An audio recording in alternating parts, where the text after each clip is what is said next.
আপনাদেরকে কোনো পরামর্শ দেওয়া হয়েছে কিনা, আপনারা কিভাবে আগাবেন, ভোট কিভাবে আগাবেন? না দেখেন, আপনারা শুনেছেন যে আমরা আইসিসিকে প্রথমে লিখেছিলাম যে how important is security and safety.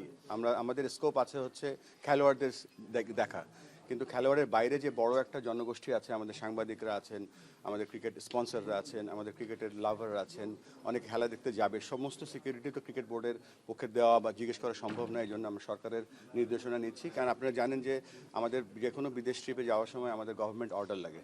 তো সেই অর্ডারটার পজিশনটা আমরা জানতে এসেছিলাম, আমরা জেনে গিয়েছি যে আমরা সকলে একসাথে এই যে সেফটি এবং সিকিউরিটি যদি ইমপ্রুভ না করে আমরা এই বিশ্বকাপে আমরা ফাইট করে যাব ফর আওয়ার রাইটস। সম্পূর্ণ না, এটা তো আমরা তো একটা ভ্যালিড রিজন নিয়ে কথা বলছি বা আমরা রেজ করছি। আমরা তো এতগুলো বিশ্বকাপ খেলেছি, কখনো এই ধরনের কথা বলিনি। আমাদের কাছে মনে হচ্ছে, তাই আমরা এটা রেজ করেছি স্ট্রংলি।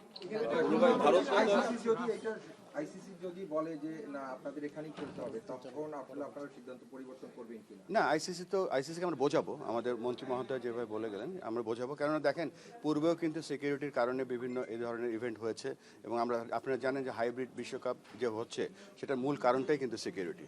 সো আমরা আশা করছি যে আমরা যে আমাদের রিজনগুলো আছে সেগুলো আমরা এস্টাবলিশ করতে পারবো।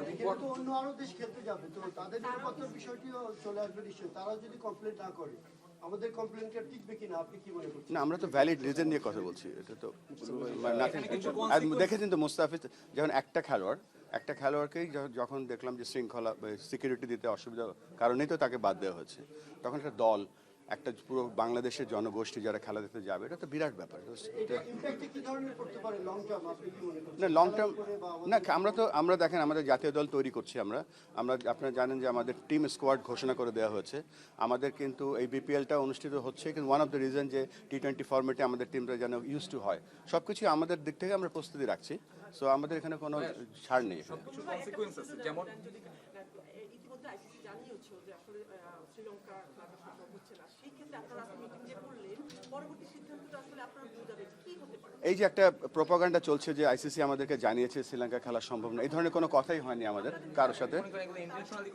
আমি জানি না, এটা একটা প্রোপাগান্ডা আমি বলবো, ফলস নিউজ। কেননা এখনো আইসিসির সাথে আমাদের যোগাযোগ হয়েছে একটা, আমরা তাদেরকে জানিয়েছি, তারা আমাদের থেকে জানতে চাইছে কি কি ইস্যু। তো আমরা এখন কি কি ইস্যু সেগুলো লিখে পাঠাবো। ভারতের সাথে যেটা কি মাঠে পড়ে গেল তাহলে আমরা তো স্পোর্টস অর্গানাইজেশন, আমরা ওইভাবে চিন্তা করি। খারাপ হয়ে গেল কিনা এটা তো আইসিসি তো একটা, আপনারা জানেন যে আইসিসি, ফিফা, ওয়ার্ল্ড টেনিস, এটা হচ্ছে একটা ওয়ার্ল্ড অর্গানাইজেশন, এবং তাদেরকে আমরা আমাদের যে রিজনগুলো আছে, কারণগুলো আমরা বোঝানোর চেষ্টা করব। Thank you. যায় না, তখন একটা কনসিকুয়েন্স ফেস করছে। বাংলাদেশ যদি না যায়, তার মানে হচ্ছে বিশ্বকাপে বাংলাদেশে পার্টিসিপেটটা হবে না, যেহেতু আদার কোনো ভেন্যুতে ম্যাচ নাই।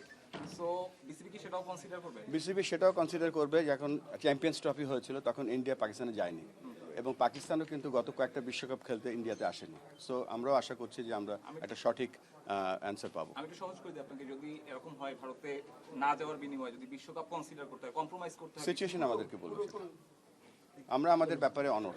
থ্যাংক ইউ, আপনাকে অনেক ধন্যবাদ ভাই। 72 ঘন্টা ময়েশ্চার লক সমৃদ্ধ লিলি বডি ওয়াশ, শিয়া বাটারের গুডনেস স্কিন রিপেয়ার করে রাখে সফট ও গ্লোয়িং।